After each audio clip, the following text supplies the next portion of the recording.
The first step towards achieving your dreams is having the right coach. Get the best education with forensic classes by Diksha and make your NET forensic exam dreams come true. Download the app now. Before starting today's class, a quick reminder that we have an application. Application की link आपको description में मिल जाएगी, वहां से आप इसे download कर सकते हैं. आप प्ले स्टोर से भी इसे डाउनलोड कर सकते हैं एंड ऐप स्टोर से भी इसे डाउनलोड कर सकते हैं.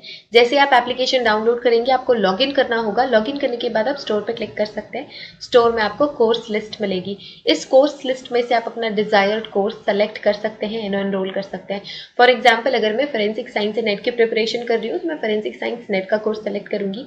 अगर मैं क्रिमिनोलॉजी की प्रिपरेशन कर रही हूँ तो मैं यूजीसी नेट क्रिमिनोलॉजी का कोर्स सेलेक्ट करूंगी. अगर मैं मास्टर्स की प्रिपरेशन कर रही हूँ और मुझे सेमेस्टर क्लासेस चाहिए तो मैं सेमेस्टर क्लासेस का कोर्स चूज करूंगी. फॉर एग्जाम्पल, अगर मैं यूजीसी नेट फोरेंसिक साइंस की प्रिपरेशन कर रही हूँ तो मैं फोरेंसिक साइंस का कोर्स चूज करूंगी. अगर मैं क्रिमिनोलॉजी की प्रिपरेशन कर रही हूँ तो मैं क्रिमिनोलॉजी का कोर्स चूज करूंगी. इसके अलावा सेमेस्टर क्लासेस भी अवेलेबल है एंड फोरेंसिक के फील्ड में जितने भी entrance examination, BSc entrance examination, MSc entrance examination के कोर्सेज भी अवेलेबल हैं. इसके अलावा साइंटिफिक ऑफिसर, साइंटिफिक असिस्टेंट के कोर्सेज भी अवेलेबल हैं. तो आप अगर किसी भी एंट्रेंस एग्जामिनेशन, किसी भी कॉम्पिटिटिव एग्जामिनेशन की प्रिपरेशन कर रहे हैं फोरेंसिक साइंस या क्रिमिनोलॉजी के फील्ड से, तो वो सारी की सारी क्लासेस आपको सिर्फ और सिर्फ मिलेंगी हमारे एप्लीकेशन पे. तो हमारा एप्लीकेशन डाउनलोड आप कर सकते हैं. Forget to download our application and start your preparation with us. So basically we have two types of courses in our application, video lecture course and study material course. So video lecture course में आपको सारी की सारी चीजें मिलती हैं. Video lectures, PDF, study material, mock test, previous year question paper, everything. Study material course में आपको सिर्फ और सिर्फ study material, previous year question papers और मॉक टेस्ट मिलते हैं. वीडियो लेक्चर्स उसमें इंक्लूडेड नहीं होते हैं. So that's the basic difference between video lecture course and study material course. So it's clear now. You can join these classes according to your preparation and start preparing with us. Hello everyone, welcome to today's class. और आज की class में हम पढ़ रहे हैं FIR. सो FIR एक ऐसा वर्ड है जो बहुत ही ज़्यादा कॉमन है. आप सभी ने FIR वर्ड कहीं ना कहीं सुना होगा.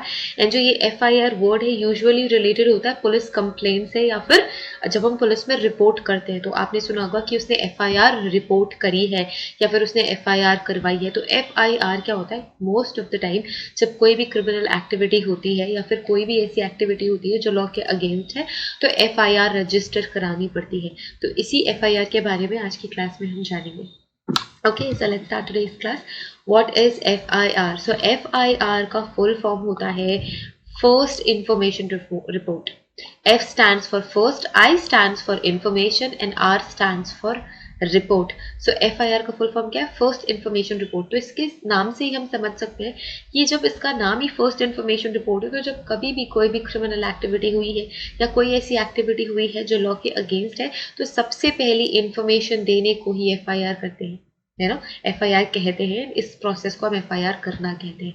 सो दिस इज क्लियर कि फुल फॉर्म क्या है. इसका फुल फॉर्म है फर्स्ट इंफॉर्मेशन रिपोर्ट. सो पहली इंफॉर्मेशन रिपोर्ट होती है FIR.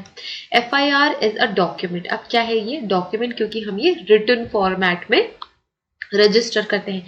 फॉर एग्जाम्पल, अगर मुझे कंप्लेंट फाइल करनी है, अगर मुझे फर्स्ट इन्फॉर्मेशन रिपोर्ट देनी है तो मैं पुलिस स्टेशन जाऊंगी और मुझे बताना होगा कि मैंने क्या क्राइम होते हुए देखा, या फिर अगर मेरे साथ कुछ क्राइम हुआ है या फिर मैं विक्टिम हूँ तो मुझे वो इन्फॉर्मेशन देनी होगी. तो ये इन्फॉर्मेशन फर्स्ट इन्फॉर्मेशन होती है. एंड जब हम उसको डॉक्यूमेंट फॉर्म में, रिटन फॉर्म में कन्वर्ट करते हैं तो फिर वो क्या हो जाता है? रिकॉर्ड हो जाता है. सो FIR is a document containing the essential details which is committed by a criminal offense, which is committed by a criminal, that is an offense basically. So कोई भी criminal है, अगर उसने कोई offensive act किया है या कोई offense किया है which is nothing but crime, तो इसकी सारी की सारी details हमें देनी होती है. फॉर एग्जाम्पल, एक एग्जाम्पल यहाँ पे हम लेते हैं. ओके, सो यहाँ पे मैं बनाती हूँ A एंड ये B है, ठीक है. सो A ने क्या करा? A ने लेट्स से Z, यहाँ पे हम Z बना देते हैं. ये Z यहाँ पे मरा हुआ है, ठीक है. Z is dead already. So A ने Z को गोली मार दी और B ने वो देख लिया. तो B क्या है? B आई विटनेस है ना, बहुत इंपॉर्टेंट विटनेस है. अब B क्या करता है? भाग के जाता है पुलिस के पास और उसने क्या कर दी? FIR कर दी कि मैंने XYZ प्लेस पे या फिर मैंने इस पर्टिकुलर प्लेस पे एक पर्सन को गोली. अच्छा चलो ये सिनेरियो बनाते हैं कि A, B और Z ये तीनों फ्रेंड्स हैं. ए बी दोनों साथ में जेड से मिलने गए, लेकिन बी को नहीं पता था कि ए जेड को गोली मार देगा। बट अगर उसने गोली मार दी और ए ने गोली मारी और जेड की डेथ हो गई, तो बी जाके इन्फॉर्मेशन देता है, तो वो होगी फर्स्ट इन्फॉर्मेशन। और जब हम वो डॉक्यूमेंट फॉर्म में कन्वर्ट करते हैं तो वो होगी फर्स्ट इन्फॉर्मेशन रिपोर्ट। ठीक है, अब बी क्या बताएगा कि ए यहाँ पे क्रिमिनल है, जेड विक्टिम है, क्या हुआ वो ये बताएगा कि हम मिलने गए। वो सारी चीजें डिटेल से बताएगा। वो यहाँ से भी शुरू कर सकता है कि ए ने बी को कॉल किया और उसने बोला कि चलो जेड से मिलने चलते हैं। ये सारी चीजें वो हर एक छोटी सी छोटी डिटेल बी शेयर करेगा पुलिस के साथ, और ये सारी चीजें रिटन रिकॉर्ड में हम एफआईआर में मेंशन करते हैं। It should be observed that FIR is not conclusive evidence of a crime committed by an individual। अब ये जो FIR है ये कोई एविडेंस नहीं है, मतलब ये एक ऐसा, ऑफ कोर्स एविडेंस तो है पर कोई कंक्लूसिव एविडेंस नहीं है। कंक्लूसिव एविडेंस क्या होता है? कोई ऐसा बड़ा एविडेंस जिसके बेसिस पे हम जजमेंट तक आ सकते हैं या फिर जिसके बेसिस पे जजमेंट दी जा सकती है ना। For example DNA report, for example fingerprint report. तो ये ऐसे एविडेंसेस हैं जिनके बेसिस पे डिसीजन बनाए जा सकते हैं या फिर कंक्लूड किया जा सकता है केस को। तो ये एविडेंसेस कंक्लूसिव एविडेंसेस हुए, जैसे फिंगरप्रिंट रिपोर्ट, जैसे DNA रिपोर्ट, DNA फिंगरप्रिंटिंग की रिपोर्ट। बट जो FIR डॉक्यूमेंट है it is not a conclusive evidence. यहाँ से आपको क्वेश्चन आ सकता है कि FIR किस तरीके का एविडेंस है, तो आपको ये याद रखना है कि it's not a conclusive evidence.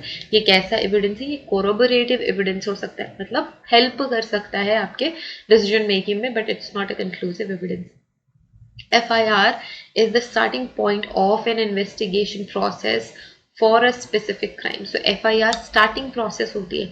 सबसे पहले इंफॉर्मेशन रिपोर्ट ही स्टार्टिंग पॉइंट होता है सारा का सारा इन्वेस्टिगेशन का। उसी पॉइंट से इन्वेस्टिगेशन शुरू होती है, तभी तो पुलिस डिपार्टमेंट को ये पता चलता है कि क्राइम हुआ है, एंड देन फिर पुलिस जाके क्या करती है? इन्वेस्टिगेट करती है। तो this is the starting, initiation वाला पॉइंट होता है किसी भी इन्वेस्टिगेशन का। क्लियर? अब कंटेंट्स क्या क्या होते हैं FIR में ये हम देख लेते हैं। सो FIR फाइल का नेम होता है, नेम ऑफ द विक्टिम और name of the person making the complaint. अगर Z ने कंप्लेन फाइल करी है तो Z का नाम रहेगा, अगर विक्टिम कंप्लेन फाइल कर रहा है तो विक्टिम का नाम रहेगा। ठीक है।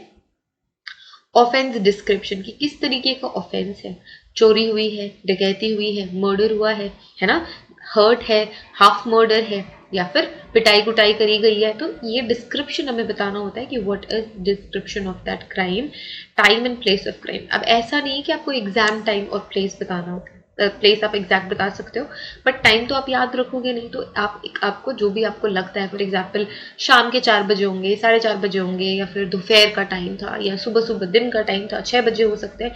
तो ये आपको टाइम एंड प्लेस बताना होता है। विटनेस का स्टेटमेंट, अगर कोई भी विटनेस है तो यहाँ पे बी विटनेस है तो विटनेस अपना स्टेटमेंट देता है। ठीक है।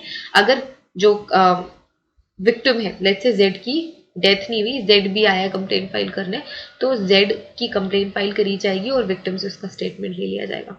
If the offender is identified, अगर हमको पता है ऑफेंडर कौन है, then the person's name and description, और हमको पता है कि जो ऑफेंडर है उसका नाम क्या है, पता क्या है, डिस्क्रिप्शन क्या है, वो सब हम बता देते हैं। ठीक है। तो ये सारी चीजें आपके FIR में होती है। अब FIR की रिक्वायरमेंट क्यों है, क्यों हमें FIR की जरूरत होती है या नेसेसरी क्यों है FIR?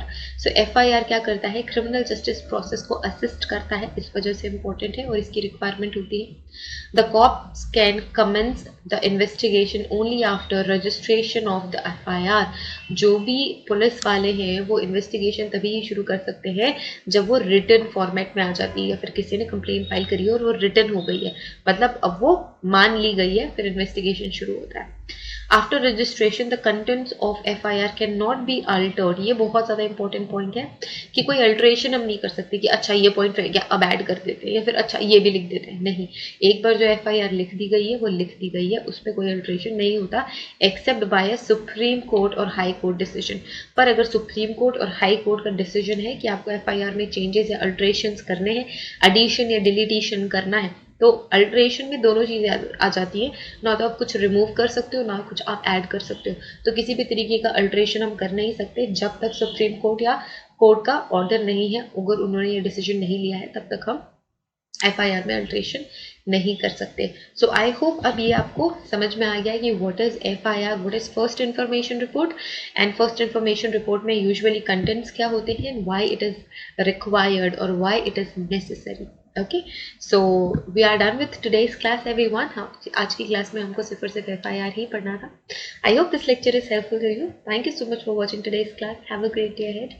Take care of yourself and see you guys in the next class. Till then take care, bye.